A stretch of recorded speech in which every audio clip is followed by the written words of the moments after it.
Hi, I'm Kasey D'Amato, President of Certified PA Consulting. Welcome to this week's Town Hall video series.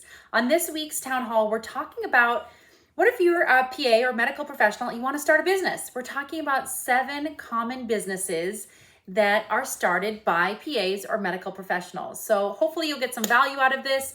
At Certified PA Consulting, we help PAs navigate salaries, contracts, career transitions inside clinical medicine or outside of clinical medicine and starting a business. So today, this is one of our business series videos. Hopefully it's helpful for you.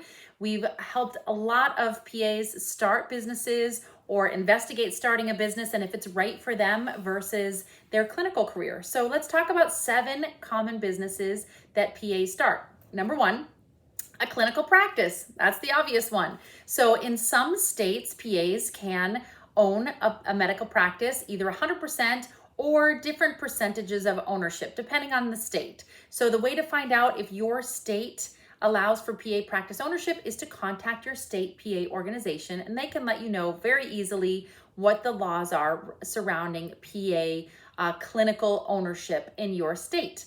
But many PAs have successfully started clinical practices. They take insurance, they hire their supervising doc to help them with complicated patients, but they own their own business, they manage their own cash flow, their own staff, they pay their own rent and all those sort of things. So that is number 1, a clinical business, clinical practice. Number 2 is a clinical practice that is cash-based. So this might be in anti-aging, this might be in aesthetic medicine, or in wellness. We see this a lot. This can be in sometimes functional medicine, things like that. So number 2 is a cash-based healthcare practice.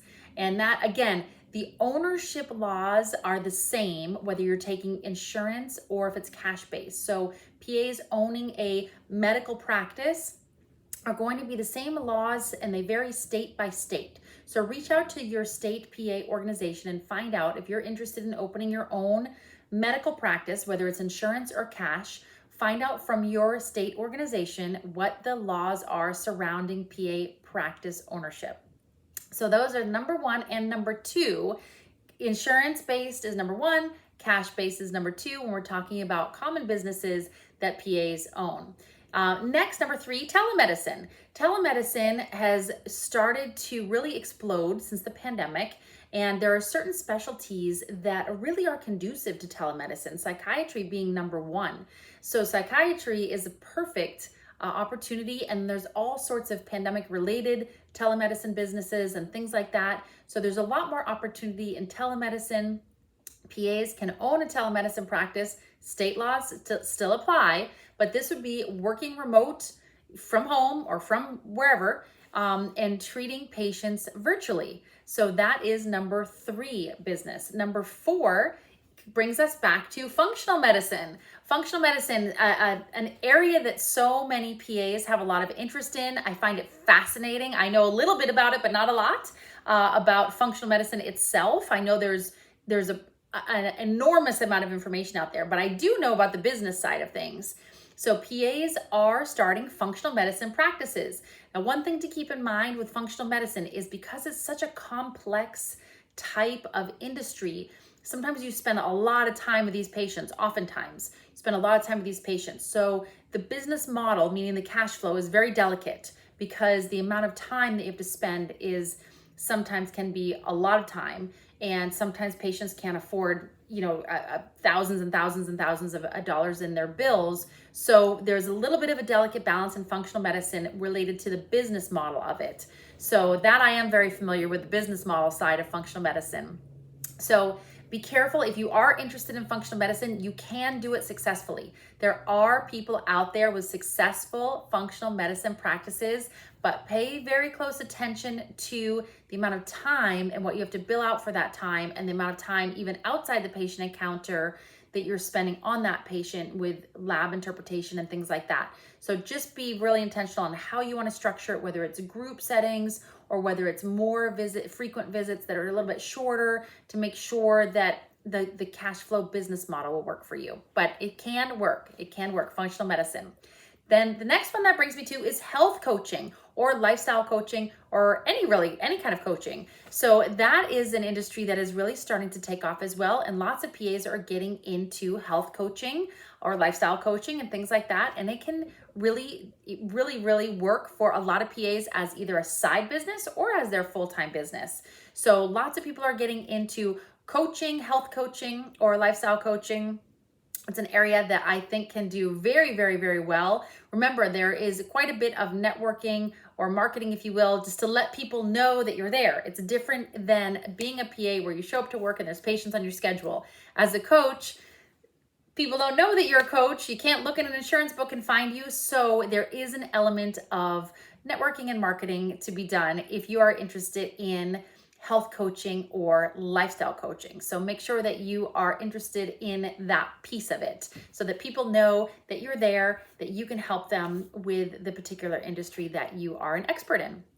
That brings me to my next business, which is multi-level marketing and network marketing. So we've all seen these type of businesses out there. Some of them are a little bit more legitimate than others, are maybe not so legitimate, but there are a lot of PAs that are doing network marketing, and this is where you have a product or service that you're really passionate about and you market it in social media and to friends and family, and they can also market it and everybody's benefiting together.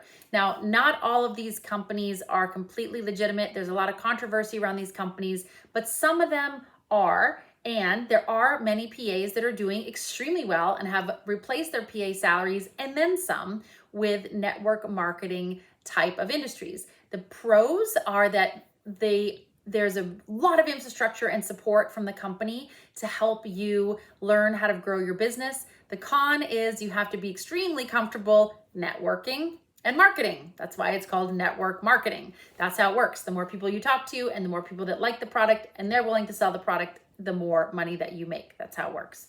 So network marketing, it's kind of a controversial industry, but there are a lot of PAs out there doing it. Some of them are doing it very successfully. Others aren't really making that much money at it because you have to remember, you have to be very comfortable with networking and marketing. That's how it works. Okay, and then that brings me to medical conferences and medical education. There's lots of different areas related to this that PAs have businesses. So some PAs are actually hosting conferences. This is amazing and a huge project. If you don't know anything about it, it might be a little bit overwhelming, but there's quite a few PAs that are now hosting medical conferences.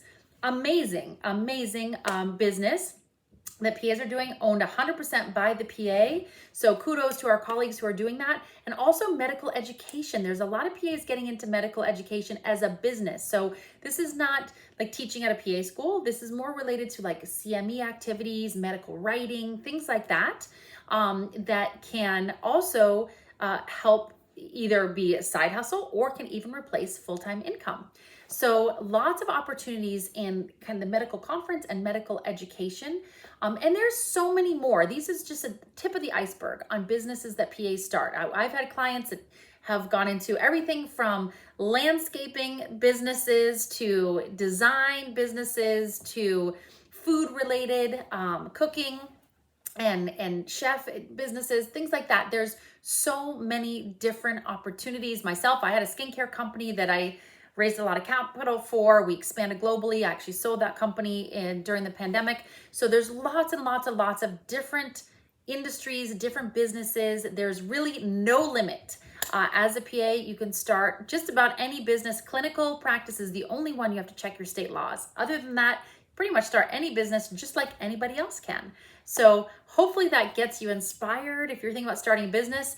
Remember, we have a Business Bootcamp on-demand course. It's 4 hours. You watch it at your own pace with a workbook that helps you identify your business plan. It helps you avoid common pitfalls for first-time business owners. It's an introductory, fun, lighthearted. It's not super dense. This is not an MBA, but this is the real reality of what it would take to start a business and the fundamentals of what you want to know about building your forecast and your cash flow and pitfalls to avoid, like analysis paralysis. Don't over-investigate your corp and your LLC structure at the beginning. You can change that along the way. Just get going, beta test your market, set up your key performance indicators, and go. So if you're interested in business, click the link below, look at our Business Bootcamp.